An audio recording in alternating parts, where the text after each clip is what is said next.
নমস্কাৰ আপোনালোকে নিশ্চয় এই বিষয়ে জানে যে আজি কেইদিনমানৰ পৰা ভাৰতৰ লাডাখ সীমান্তত ভাৰত আৰু চীনৰ মাজত উত্তেজনা যথেষ্ট বৃদ্ধি পাইছে। এনে পৰিস্থিতিৰ মাজতে আমাৰ 20 জন বীৰ সেনা জোৱান দেশৰ বাবে শ্বহীদ হ'ল। বৰ্তমান চীনে ভাৰতৰ গালৱান ভেলী আৰু পাংগং ছো লেকৰ ভালেমান ভূখণ্ড দখল কৰি আছে। তেন্তে আহক আজিৰ ভিডিঅ'টোত বিশ্বৰ দুই বৃহৎ সামৰিক শক্তি চীন আৰু ভাৰতৰ সেনাৰ এক বিস্তৃত তুলনা কৰোঁ।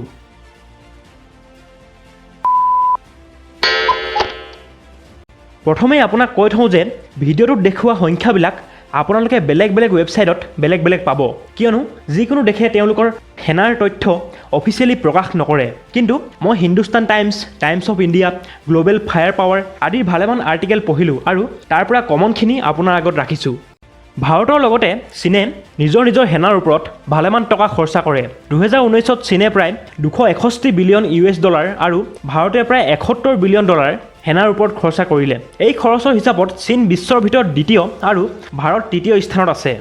বিশ্বৰ ভিতৰত আটাইতকৈ বেছি সক্ৰিয় বা এক্টিভ সৈন্য থকা দেশ হৈছে চীন।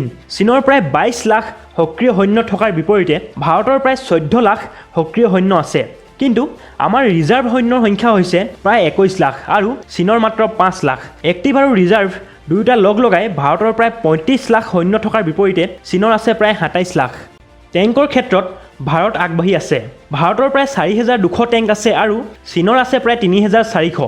কিন্তু টেংক লাডাখ সীমান্তত ইমান ইফেক্টিভ নহয়, কিয়নো তাত বেছিভাগ এলেকা পাহাৰীয়া। টেংক সাধাৰণতে সমতল এলেকাতহে বেছি ইফেক্টিভ হয়। ভাৰতৰ ওচৰত মুঠ 5767টা আৰ্টিলাৰী আছে। তাৰ ভিতৰত 290টা ছেল্ফ প্ৰপেল্ড আৰু 266টা ৰকেট আৰ্টিলাৰী। তেনেদৰে চীনৰ ওচৰত মুঠ 9726টা আৰ্টিলাৰী আছে। তাৰ ভিতৰত 1710টা ছেল্ফ প্ৰপেল্ড আৰু 2650টা ৰকেট আৰ্টিলাৰী। ৰকেট আৰ্টিলাৰীৰ ক্ষেত্ৰত চীন ভালেমান এডভান্টেজত আছে আৰু ই পাহাৰীয়া এলেকাত গুৰুত্বপূৰ্ণ ভূমিকা পালন কৰে। লাডাখ সীমান্তত আটাইতকৈ গুৰুত্বপূৰ্ণ ভূমিকা পালন কৰিব বায়ুসেনাই। ভাৰতৰ ওচৰত মুঠ 2141খন এয়াৰক্ৰাফ্ট আছে। তাৰ ভিতৰত 538 ফাইটাৰ, 329 মাল্টি ৰ'ল, 172 এটেক আৰু 250খন ট্ৰান্সপৰ্ট এয়াৰক্ৰাফ্ট আছে।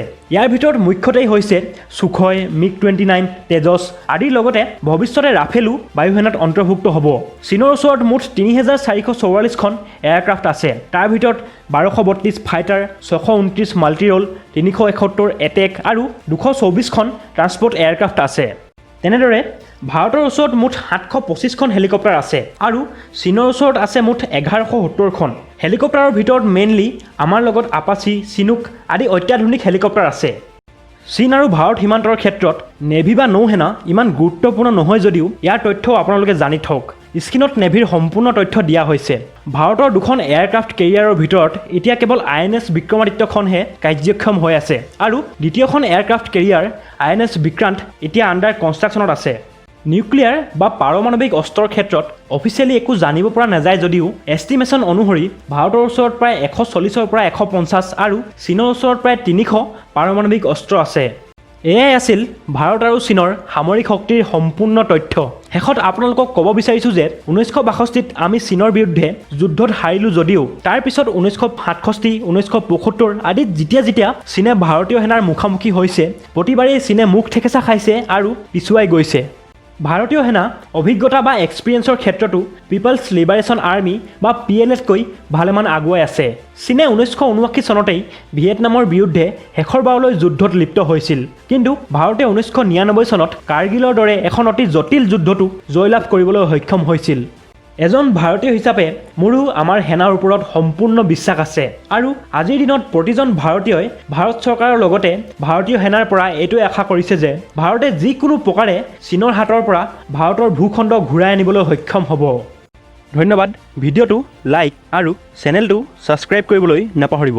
জয় আই অসম, জয় হিন্দ।